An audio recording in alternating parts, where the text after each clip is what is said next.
New York Republicans left a meeting with Donald Trump at Mar-a-Lago on Saturday, confident that the incoming president supports increasing an important deduction for state and local taxes.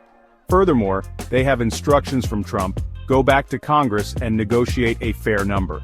The president certainly wants to increase the deduction for SALT to provide more relief, because he knows that our mayors and governors are crushing taxpayers, stated Rep. Nicole Malliotakis, RNY, in an interview following the meeting. He wants us to work on what would be a fair number. The SALT deduction has been a persistent issue for lawmakers from both parties representing states with high property taxes, including New York, California, and New Jersey. The Republican tax law of 2017 imposed a $10,000 limit on the deduction, resulting in a tax increase for many voters, prompting both Democratic and Republican representatives from those states to advocate for a solution ever since.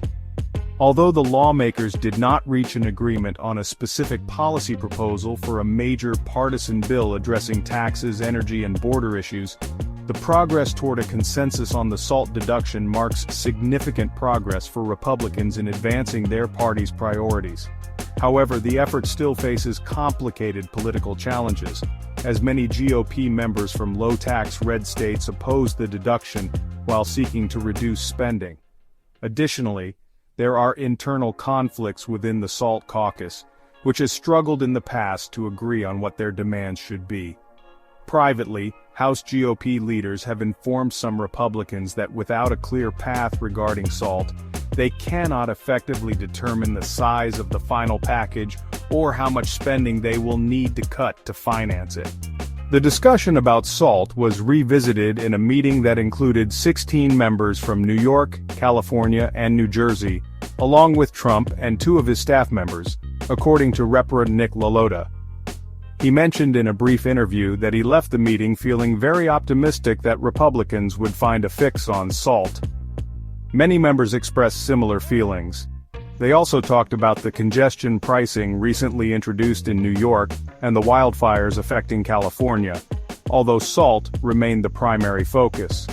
SALT Republicans are also advocating to prevent the return of stricter regulations on an alternative minimum tax, which would further diminish the value of the SALT deduction, as it is set to reappear in 2026. Malliotakis stated that she proposed possibly capping the property tax portion of the deduction to reduce the overall cost of the tax relief. What is the most relief we can get for our constituents that would be palatable to the other members of our conference so that we can get to the 218? Malliotakis said. If we're focusing on the middle class and ensuring that they're the ones getting the relief, then we can come up with a number that would be fair.